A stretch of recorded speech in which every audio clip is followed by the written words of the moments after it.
الحمدللہ رب العالمین والصلاۃ والسلام علی سید المرسلین اما بعد اعوذ باللہ من الشیطان الرجیم بسم اللہ الرحمن الرحیم السلام علیکم ورحمۃ اللہ وبرکاتہ۔ آج آپ لوگوں کا ایک بار پھر SIUP بیسٹ کے سیرت کوئز کمپٹیشن کی بک سمری کلاس میں استقبال ہے۔ امید ہے آپ سب لوگ خیریت سے ہوں گے۔ کل آپ لوگوں نے حضرت محمد صلی اللہ علیہ وسلم کی جیونی بک کی یونٹ 5 کی سمری سماعت کی تھی۔ آج آپ لوگوں کے سامنے یونٹ 6 کالی گھٹائی کی سمری پیش کی جائے گی۔ اس میں ہم یہ ٹاپکس کور کریں گے: حبشہ کی ہجرت، مشرکوں کی تل ملاحٹ، مشرکوں کے نمائندے نجاشی کے دربار میں مسلمانوں کی حاضری، حضرت جعفر رضی اللہ تعالیٰ عنہ کا پربھاوکاری بھاشن، نجاشی کا ریئیکشن، ایک شیطانی کانفرنس، عمر رسول صلی اللہ علیہ وسلم کی ہتیا کے ارادے سے، فاطمہ رضی اللہ تعالیٰ عنہ اور سعید رضی اللہ تعالیٰ عنہ کا جوش ایمان، حضرت عمر رضی اللہ تعالیٰ عنہ اور رسول صلی اللہ علیہ وسلم کی سیوا میں مسلمانوں کا مکمل بائیکاٹ، عمر رضی اللہ تعالیٰ عنہ کا ایمانی جوش اور سوابیمان، یا پھر ہم کہہ سکتے ہیں سیلف رسپیکٹ، مسلمانوں کا آسادہ صبر اور جماؤ، آل مطلب کا سیلف رسپیکٹ، سمجھوتہ نامہ پھاڑ دیا گیا، ابو طالب کا انتقال، چچا اور بھتیجے کی آخری بات چیت، بی بی خدیجہ رضی اللہ تعالیٰ عنہ بھی چل بسی۔ اس میں اللہ کے لیے گھر بار چھوڑ کر دوسری جگہ بس جانے کا نام ہجرت ہے۔ جب مکہ کی دھرتی لوگوں کے لیے تنگ ہو گئی، باہر رہنا ان کے لیے مشکل ہو گیا، تو پیارے نبی صلی اللہ علیہ وسلم نے اپنے ساتھیوں سے کہا، خدا کی زمین بہت بڑی ہے، تم کسی ایسی جگہ کو تلاش کرو جہاں پر تم آرام سے رہ کر اپنے دین کو فالو کر سکو۔ قرآن کے اندر بھی جب ہجرت کا ذکر آتا ہے تو اس کے اندر صاف الفاظ میں بیان کر دیا گیا ہے، اگر ہم کسی ایسی جگہ پہ رہتے ہیں جہاں پہ ہمیں دین پر عمل کرنا مشکل ہو، جہاں پہ اپنے فرائض کو ادا کرنا مشکل ہو، تو ہمیں اس جگہ سے ہجرت کر کے ایسی جگہ جانے کا حکم ہے جہاں پہ ہم دین پر عمل کر سکیں، لیکن دین کے فرائض کے معاملے میں کسی بھی کمپرومائز کی اجازت نہیں ہے۔ اسی لیے اللہ کے رسول نے اپنے ساتھیوں کو حبشہ کی ہجرت کا حکم دیا۔ حبشہ ایک افریقی مشہور دیش ہے جسے اب ایتھوپیا کے نام سے جانا جاتا ہے۔ یہ عرب سے بہت ہی قریب ہے اور یہ معاملہ نبوت کے 5ویں سال کا تھا۔ اشارہ پاتے ہی بہت سے مسلمان حبشہ کی اور چل پڑے۔ قریش کو جب اس کا پتہ چلا تو وہ بہت بے چین ہو گئے، کیونکہ ان کو ڈر تھا کہ اگر مسلمان وہاں جاتے ہیں تو ان کو وہاں سے مدد مل جائے گی، اور جس وجہ سے ہم ان پر کوئی ظلم و زیادتی نہیں کر سکیں گے۔ اس لیے قریش نے اپنے 2 آدمیوں کو نمائندہ بنا کر نجاشی کے دربار میں بھیجا۔ حبشہ پہنچ کر یہ لوگ سب سے پہلے وہاں کے پادریوں سے ملے اور وہاں ان لوگوں کو انہوں نے تحفے دیے۔ اس کے بعد یہ لوگ دربار میں پہنچے اور فرمایا، اے بادشاہ، ہمارے یہاں سے کچھ مجرم بھاگ کر آپ کے یہاں آ گئے ہیں اور آپ کی پناہ لے لی ہے۔ انہوں نے اپنے قومی دین سے بغاوت کی ہے، انہوں نے آپ کا دین بھی نہیں اپنایا ہے، وہ تو ایک نیا دین لے کر اٹھے ہیں۔ اور اس معاملے میں وہاں کے پادریوں نے ان کی ہاں میں ہاں ملائی۔ مہاراج، یہ بالکل سچ کہتے ہیں، سچ میں اپرادھی یہاں گھس آئے ہیں، انہیں ضرور ان کے حوالے کر دیا جائے۔ لیکن نجاشی نے انکار کیا۔ اس نے کہا، جن لوگوں نے ہماری یہاں پناہ لی ہے، ہمارے پاس رہنا پسند کیا ہے، میں ان کی باتیں بھی سنوں گا، بے جہاں کہیں بھی ہوں حاضر کیے جائیں۔ اس سے وہ دونوں نمائندے گھبرا گئے۔ مسلمان حاضر کیے گئے تو راجا نے پوچھا، سنا ہے تم لوگوں نے اپنا قومی دین چھوڑ دیا ہے اور میرا دین بھی نہیں اپنایا ہے اور کسی اور دین کو آپ لوگ پیش کرتے ہو۔ ان مسلمانوں میں ابو طالب کے بیٹے حضرت جعفر رضی اللہ تعالیٰ عنہ بھی شامل تھے۔ انہوں نے فرمایا، اے بادشاہ، ہم لوگ اگیان اور جہالت میں پڑے ہوئے تھے، بتوں کو پوجتے تھے، مردوں کو کھاتے تھے، گندے کام کرتے تھے، پڑوسیوں کو ستاتے تھے، آپس میں جھگڑتے تھے، طاقتور کمزور کو کھا جاتا تھا۔ یہ حالات تھے کہ اللہ نے ہمیں ایک رسول بھیجا، ہم اس کے ونش اور خاندان کو اچھی طرح جانتے ہیں، اس کی سچائی اور پاک بازی کو بھی جانتے ہیں۔ اس نے ہمیں سچا دین کی اور دعوت دی۔ اس نے کہا ہم کیول ایک اللہ کی عبادت کریں اور کسی سے کچھ نہ مانگیں، زنا نہ کریں، یتیموں کا مال نہ کھائیں اور پاک دامن عورتوں پر تہمت نہ لگائیں، نماز پڑھیں، دان اور خیرات دیں۔ ان سب چیزوں کو ہمیں اس رسول نے حکم دیا ہے۔ حضرت جعفر رضی اللہ تعالیٰ عنہ کی یہ باتیں سن کر نجاشی بولا، اس پر جو کلام اترا ہے میں بھی سننا چاہتا ہوں، تمہارے پاس کچھ ہو تو سناؤ۔ حضرت جعفر رضی اللہ تعالیٰ عنہ نے سورہ مریم کی کچھ آیتیں سنائیں۔ آیتوں سے نجاشی پر اتنا اثر ہوا کہ اس کا دل اتنا پگھلا کہ آنکھوں سے آنسو پھوٹ پڑے، اتنا رویا کہ داڑھی بھیگ گئی۔ جتنے پادری وہاں موجود تھے وہ سب بھی پگھل کر رونے لگے۔ آیتیں سننے کے بعد نجاشی بولا، خدا کی قسم یہ آیتیں اور عیسیٰ کا کلام دونوں ایک ہی ہیں، یہ ایک اللہ کی طرف سے روشنی ہے۔ پھر اس نے قریش کے نمائندوں سے کہا، واپس جاؤ، خدا کی قسم اب یہ لوگ تمہارے ساتھ نہیں جائیں گے۔ اس کو مسلمانوں سے خاص ہمدردی ہو گئی، اس لیے ان کو ظالم دشمنوں کے حوالے کرنا اس نے گوارا نہ کیا۔ مسلمانوں کے جوڑ پکڑنے کی راہ کھل گئی۔ یہ سوچ کر مشرک بے چین ہو اٹھتے۔ ایک دن سب جمع ہوئے، آپس میں ایک کانفرنس کی۔ ولید بن مغیرہ اس کا پریسیڈنٹ بنا۔ یہ بہت ہی بوڑھا تھا، پوری قوم اس سے دل سے چاہتی تھی۔ کانفرنس میں محمد صلی اللہ علیہ وسلم کے بارے میں بات ہونے لگی۔ ولید نے کہا، حج کے دن قریب آ گئے ہیں، اب باہر سے بھی لوگ آئیں گے، محبت کی تو چرچا ہے، وہ اس کے بارے میں ضرور کھوج کریں گے۔ آپس میں یہ بات طے کر لو کہ ہم سب مل کر ایک ہی بات کہیں گے تاکہ سب لوگ اس کو سچ سمجھیں۔ اور اس پر قریش نے کہا، اے ولید ہمیں کوئی ایسی بات بتائیں جس سے کہ ہم سب لوگ ایک بات کہیں۔ تو کہا کہ ہم ان کو تانترک کہیں۔ انہوں نے کہا نہیں یہ کہنا صحیح نہیں ہوگا۔ پھر انہوں نے کہا کہ دیوانہ کہیں۔ انہوں نے کہا یہ کہنا بھی صحیح نہیں ہوگا کیونکہ جب لوگ ان سے بات کریں گے تو لوگ حق کو جان جائیں گے۔ پھر انہوں نے کہا کیا ان کو شاعر کہیں۔ انہوں نے کہا نہیں یہ بھی نہیں کہہ سکتے کیونکہ اس کا جو کلام ہے وہ ایسا ہے کہ لوگ اس کو سمجھ کر اس کے دل میں اثر کرنے لگتا ہے۔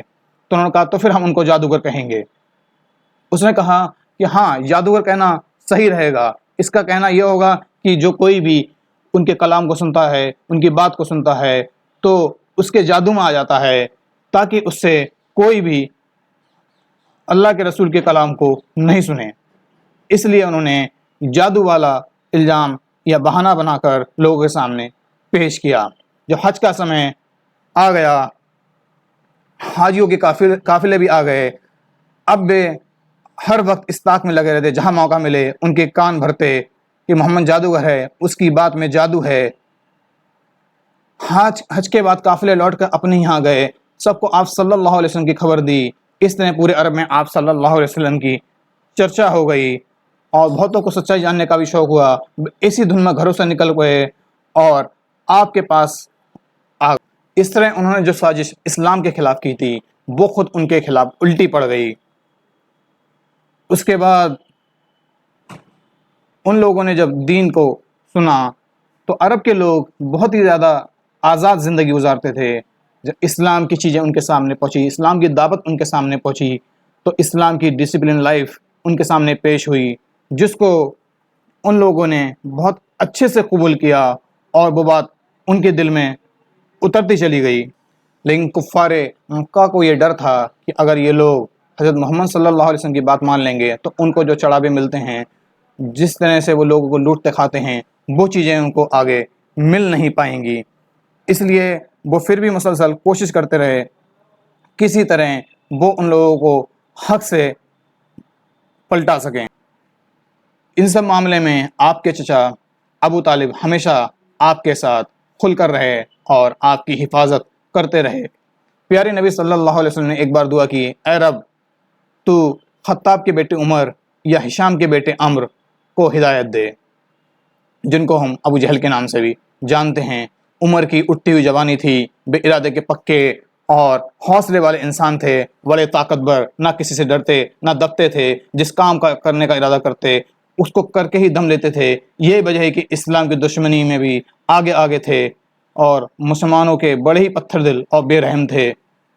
کوئی غلام خاتون اسلام قبول کر لیتی تو ان کے ہاتھ لگ جاتی تو اسے بہت مارتے جب تک کہ تھک نہ جاتے، ہاتھ نہ روکتے، جب تک چور ہو جاتے۔ میں تو تھک کر چھوڑ دیا، ذرا دم لے لوں پھر تیری خبر لوں گا۔ اس سے آپ سمجھ سکتے ہیں کہ حضرت عمر رضی اللہ تعالیٰ عنہ اسلام قبول کرنے سے پہلے کتنی زیادہ نفرت دین سے کرتے تھے۔ ایک دن آپ غصے سے اپنے گھر سے نکلے اور نعوذ باللہ بولے کہ آج میں حضرت محمد کی گردن اڑا کر ہی دم لوں گا۔ وہ تلوار اٹھا کر گھر سے نکل پڑے اور پیارے نبی صلی اللہ علیہ وسلم کا کام تمام کرنے کے لیے یہ سوچ کر گھر سے نکلے۔ وہ تیزی سے گھر سے نکل کر جا رہے تھے، کمر سے تلوار بھی لٹکی ہوئی تھی۔ اس پر کسی نے پوچھا، خطاب کے بیٹے کدھر چل دیے؟ عمر نے کہا کہ میں اس بددین جو ہمارے دیوتاؤں کو برا کہتا ہے اور ہمارے سماج کو ادھر سے ادھر کر رکھا ہے، میں اس کے پاس جا رہا ہوں۔ اس پر ان سے کہا کہ تم محمد کی ہتیا کرنے کے لیے جا رہے ہو، سب سے پہلے تم اپنے بہن اور بہنوں کی تو خبر لو کہ انہوں نے تو اسلام قبول کر لیا ہے۔ عمر ہکا بکا رہ گئے، جیسے تن بدن میں آگ لگ گئی ہو۔ بہن اور بہنوئی اسلام قبول کر چکے تھے، اسی کے لیے جینے مرنے کا فیصلہ کر چکے تھے، مگر عمر کو پتہ نہ تھا کیونکہ انہوں نے اب تک چھپایا تھا۔ عمر ترنت بہن کی اور پلٹے اور ان کا سینہ سلگ رہا تھا، غصے سے نسیں پھول آئیں۔ بہن کے گھر پہنچے تو بھیتر سے کسی کی کچھ پڑھنے کی آواز آ رہی تھی۔ وہ زور زور سے دروازہ پیٹنے لگے اور سب لوگ گھبرا گئے۔ پوچھا کون ہے؟ تو فرمایا میں عمر ہوں۔ عمر کی بہن فاطمہ رضی اللہ تعالی عنہا اور بہنوئی حضرت سعید رضی اللہ تعالیٰ عنہ، یہ دونوں حضرت خباب رضی اللہ تعالیٰ عنہ سے قرآن پڑھ رہے تھے، جن کو اللہ کے رسول نے یہ ذمہ داری دی تھی۔ عمر ایک بھینکر شیر کی طرح اندر آئے اور بھیانک آنکھوں سے چاروں طرف دیکھنے لگے۔ ابھی جو آوازیں کانوں میں پڑیں وہ کہاں سے آئیں، لیکن بہن اور بہنوئی کے علاوہ کوئی سامنے نہ تھا، کیونکہ حضرت خباب رضی اللہ تعالیٰ عنہ حضرت عمر رضی اللہ تعالیٰ عنہ کے ڈر سے چھپ گئے تھے۔ ڈر سے برا حال تھا، سچ سے بچانے کی ہمت نہ ہوئی، جھٹ بولے یہاں تو کچھ بھی نہیں تھا، کوئی بھی نہیں۔ عمر پھر گرجے، چھپاؤ نہیں، کیا سمجھتے ہو تمہارے اسلام سے کہ میں بے خبر ہوں؟ یہ کہہ کر وہ بہنوں کی اور بڑھے اور بری طرح انہیں پیٹنے لگے۔ فاطمہ رضی اللہ تعالیٰ عنہا سے یہ دیکھا نہ گیا، بڑھ کر شوہر کو بچانے لگیں اور عمر نے بہن کو بھی مارنا شروع کر دیا۔ اتنا مارا کہ سر پھٹ گیا۔ آگ کو جتنا پیٹا اتنا ہی بھڑکتی ہے۔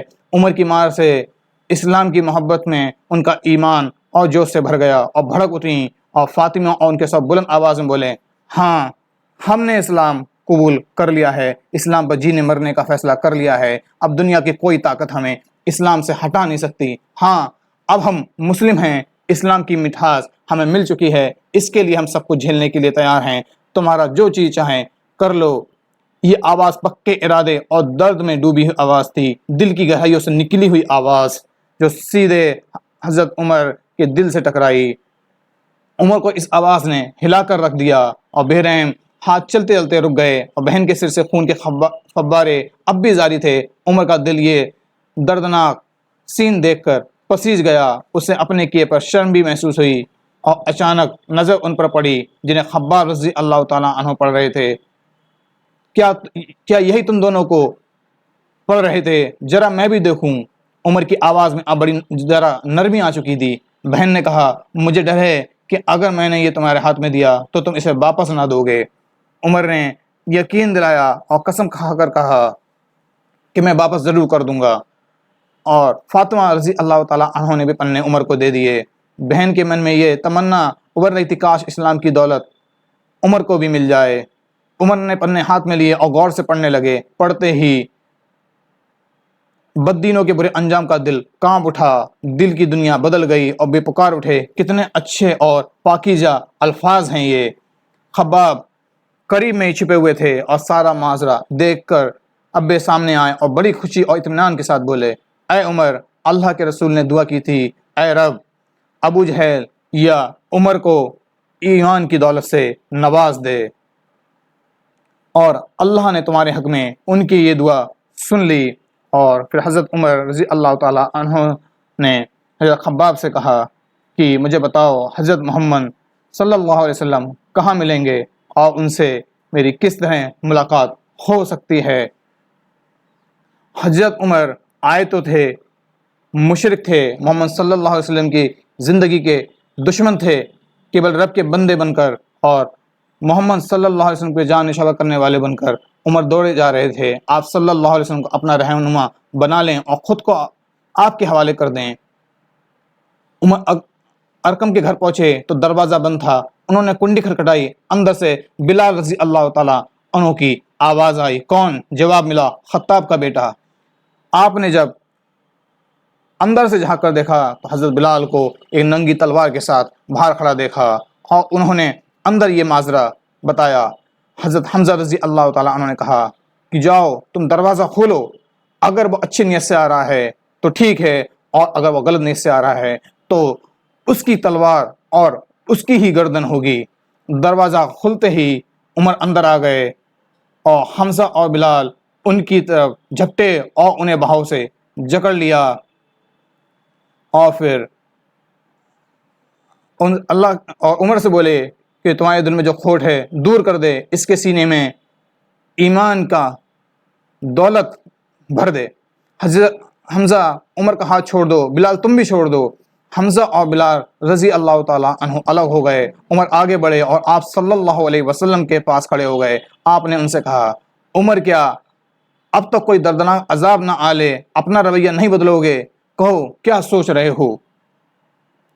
عمر نے کہا، ایمان قبول کرنے آیا ہوں، اب میں مسلمان ہوں، آپ کے پاس رہوں گا، خدا کا بندہ ہوں، سچ کا بول والا ہو، یہی میری آخری خواہش ہے۔ یہ کہتے ہی وہاں پہ جشن کا ماحول ہو گیا اور نعرے تکبیر، اللہ اکبر کے نعرے وہاں پر بلند ہو گئے۔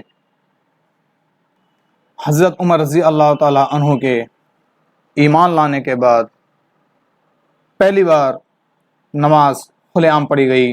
حضرت عمر رضی اللہ تعالیٰ عنہ نے اللہ کے رسول سے کہا، کیا ہم حق پر نہیں ہیں؟ تو پھر ہم کیوں کھل کر نماز نہیں پڑھتے؟